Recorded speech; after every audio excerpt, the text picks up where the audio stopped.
Previously, in part 1 of 2. If this thing's leaking, how do you see? This is to the back side of the engine. This is a little easier to get to than it was before. It's got threaded hole for the holder. I don't have anything really to bolt this on by.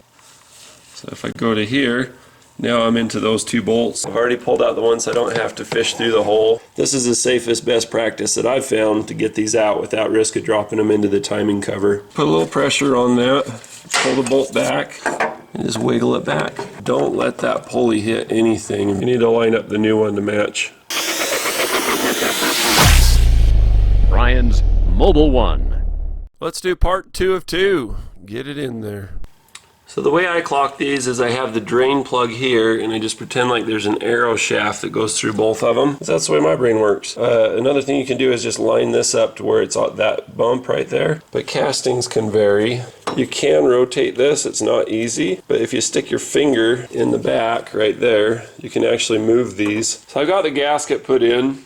I haven't switched out the big O-ring that goes on the pipe that goes in the back. That comes later. I treat these as 2 separate jobs. There's a job of getting the pipe and the thermostat housing, everything out of the back of this. And then there's this. This is the main attraction, so I don't worry about it. Don't touch it till later. That way I can focus and make sure that I do it right with the timing gears and all that. So I usually leave a little button on these things so that it is easy to use again.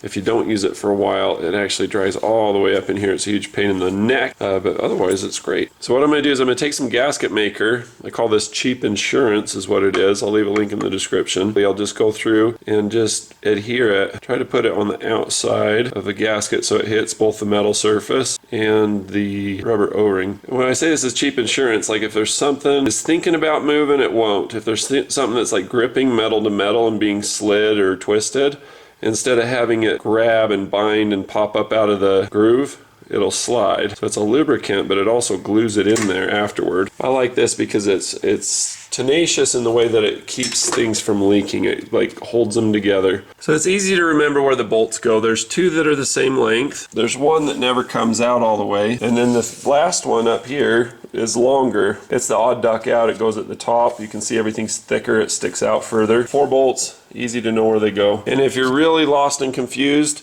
if it's 10 millimeter, you don't have to pull it out. That's the timing cover. There's a bunch of 10 millimeters around the neighborhood. They're all 13 millimeter or 1/2 inch, all 4 bolts. But what you can do is you can take a little bit of engine oil. This thing's going to be bathed in it anyway, and put oil on the surface of it. And what this does, and around here, what this does, it enables this to slide and move in reference to the pulley, and it really helps you to get it in place properly. Getting the water pump in and out. A lot of you guys are going to want to have this clocked and match and not bump that pulley when you're pulling it out to make it easier to install, but there's not enough room to fit in there. Where you gain access is you can pull this back just a little bit, ever so slightly, and then also this actually lifts up. So between the 2 of those, that's how you get in there. I usually position my pulley here. I put it in upside down, turn it around, but basically I have the pulley pointing out this way. Angle of rotation this way. So the goal here is you can see that these line up, this one to this one.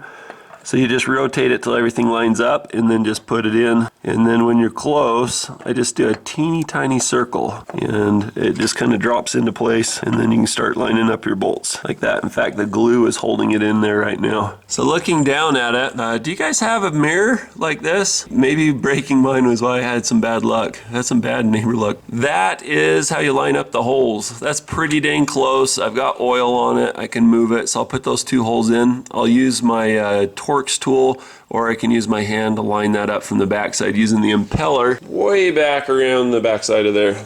Anyway, that's pretty close enough. Alright, let's talk bolts. These 3 bolts have been bathed in oil forever. You can see that there's a clean mark on them. There's no Loctite on them, and thank heavens, because GM uses this awful stuff, this green garbage. It's like gorilla piss, it's too strong. I clean them with brake cleaner, and I use blue Loctite in a brand new water pump, so you better clean them with brake cleaner is the way my brain works. That's what I'm thinking. So I'll do that. I'll put on the blue Loctite, thread them in by hand. When everything's done, Captain Jack Sparrow has a word for it, savvy. When everything's good to go, then torque them down the rest of the way. Just don't let a lot of time go by.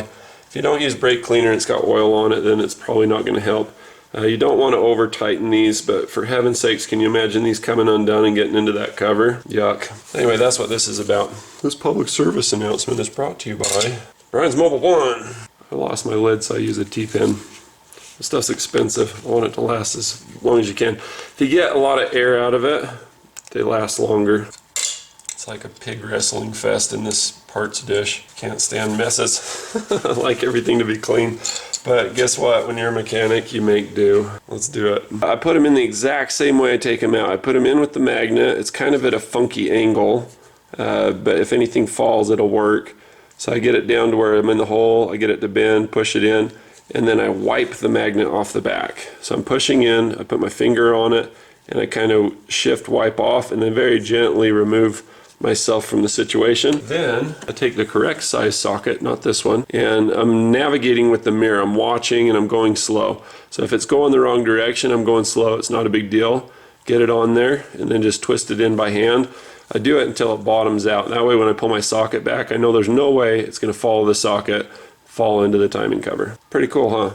So all 4 bolts that hold the water pump in are just barely holding it in. They're not torqued down. That makes it so that you can position and move the pulleys. You put oil on it for that reason, right? You want it to move. Now, before we torque those 2 down and before we take that off, we tighten the 3 bolts again. 13 millimeter, 13 millimeter, and then the 2 on the back side. Back here and here. Then tighten these 2, pull the outer bolts and then the inner bolts, and then install your last pulley bolt and torque it down. So here's the finished product. Looks pretty clean. So everything here is good to go. Just need to put the cover on. I just use gasket maker on it. Make sure you clean it real good because it's got dirt and crap from the factory plate. That goes in the trash, so does the old thermostat. When I clean it to be clean, you know, like no grease and oil, not to take off the marks. I actually like the marks. Put this just straight into it. Go this way since that's the way it wants to go. The bolt holes, I believe, can leak oil, so make sure to loop around the outsides. I usually just get a nice flat bead going. Just kind of think of it as, I don't know, you ever play with ants? If you rub the ground, the ants leave pheromones on the ground. I just went full Discovery Channel here, but you can actually wipe it out with chalk or even your finger. If you're trying to trap an ant, you just make sure that you got a good solid line. Anyway, I don't see anywhere for oil to get out of that except right here. And as always, double check your work. Ta-da! Get yourself some spray silicone lubricant. So there's lubricant that glues the gaskets on like we did, and then there's stuff that lubes the gaskets and the O-rings.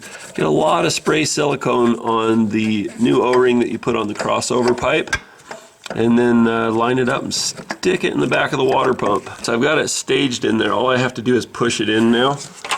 Then I'll come around, I'll clean my gloves off. They wipe off real easy because I'm wearing gloves. I take this end of it and I smear just a little bit of gasket sealant on this end. I'll have to go back and do it again. You can stab it from either side.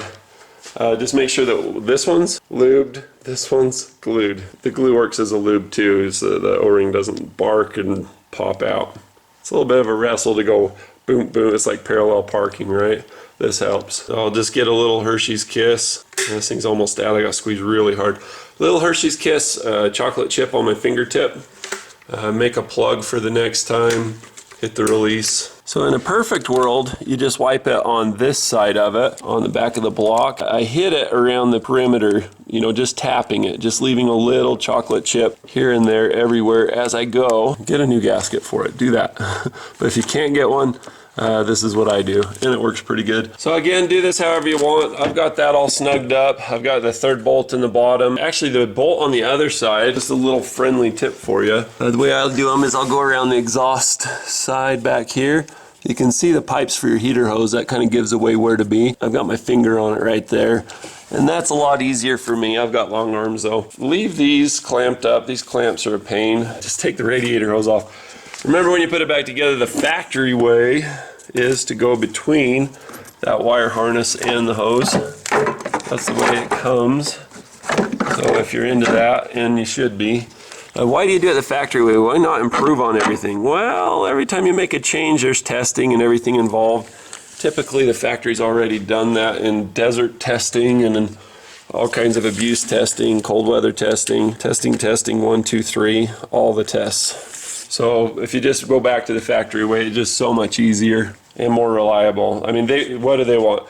They want you to have the best power and fuel economy. They want reliability so you get through the warranty. For the most part, planned obsolescence is a thing, but generally you win if you just get it back to the factory way.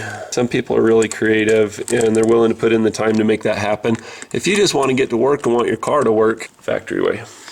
Factory parts too, for that matter. Except in this one, I like this one. I like the weep hole, being able to inspect it better on the aftermarket. Don't forget to put back in your sensor. 19mm 3/4 inch socket will get you there. Snug that down. Also, in order to get that off, you have to pull off the wire harness. So everybody that tuned out, that didn't watch the put back together part of this, there's a harness that goes into, that clicks in there. Get that on. Get your coolant temperature sensor, plug everything back in. So here's a little trade tip. If you got a really tight spot, but it faces to where you have access, you can use a couple of extensions. I'll do these Wobbles extensions in the description as well as this wonderful Milwaukee wrench. Not sponsored, but yeah, they gave it to me as part of the pull-apart challenge. What's the pull-apart challenge, you ask? Well, it's not only on my t-shirt, but it's actually a fundraiser thing that Pull Apart did. Pull Apart Auto Wrecking, they did not sponsor this video, but they did donate to the charity that's near and dear to my heart because it really helped my daughter. If you guys haven't seen it, check it out. You can see they wrote the check to the Glute One Foundation in the amount of $6,682.35. I really appreciate them doing that. Show them some love, check it out. It's done by a professional filming crew. It was so fun to do. It's Eric the car guy, Chris Fix, all the gang was there.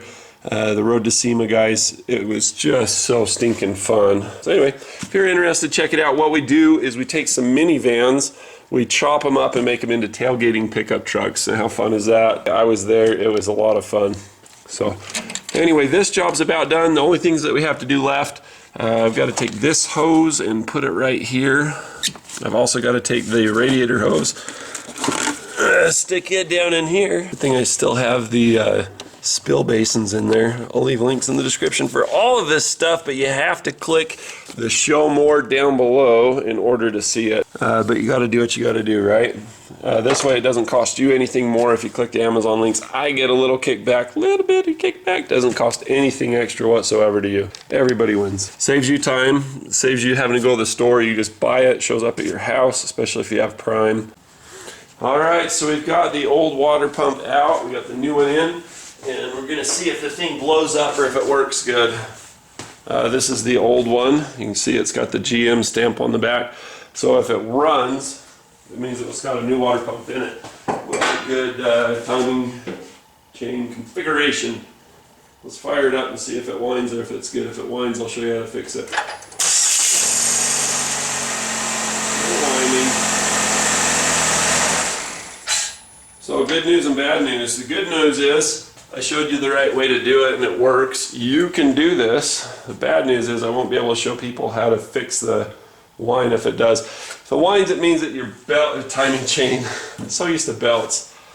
If it does whine, it means that your chain is too tight. You need to loosen the tensioner, pull it out completely, and don't move anything, disconnect the battery, make sure nothing moves, and then put a new tensioner in. That's one option. Or collapse it using special methods of screwdrivers, lock picking kind of stuff. Gently collapse it and then put it back in and then shock it so that it spits the thing out and gets tension again. Easier said than done. Use the right tool for the job's the best thing, so you don't have to worry about it. I'll leave a link in the description. Another thing I hate about Chevy is stupid crap clear up underneath of there. Chevy Montana, I'm calling out your power brake booster. Chevy Malibu, I'm calling out your coolant tank. When I go to pour this in and recycle and be responsible, the hood's in the frickin' way. I can't get to it. That's another thing I don't like about Chevy vehicles. Chevy's not alone in that by any means, but they're certainly a participant. And last but not least, before I let anything go out the door, especially before I let it drive to Arizona, I'm going to check and make sure that there's no leaks in the system, fill it up with coolant, of course filter it, don't just put it back in with crud, and then turn it loose.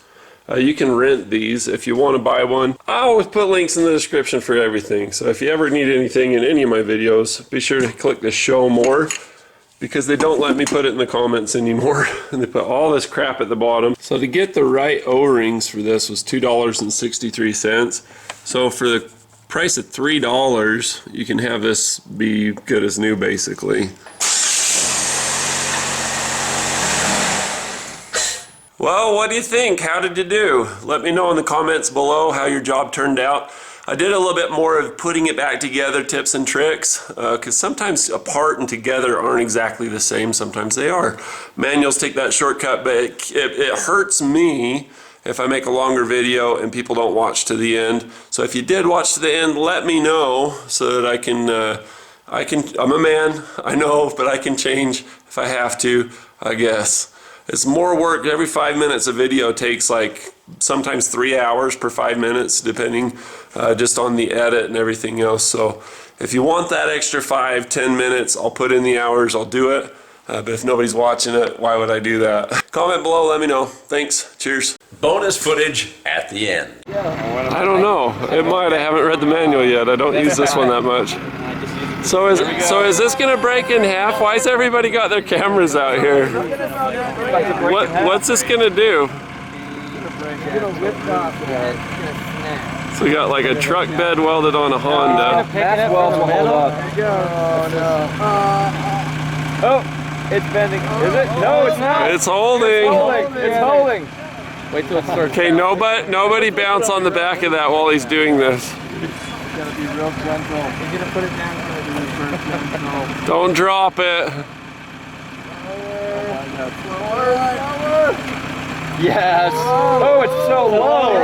It's crunching. I love it. He's got stance. Oh yes. That's awesome. At the bottom of the bed. See? It's so low. It's like binding. Yeah.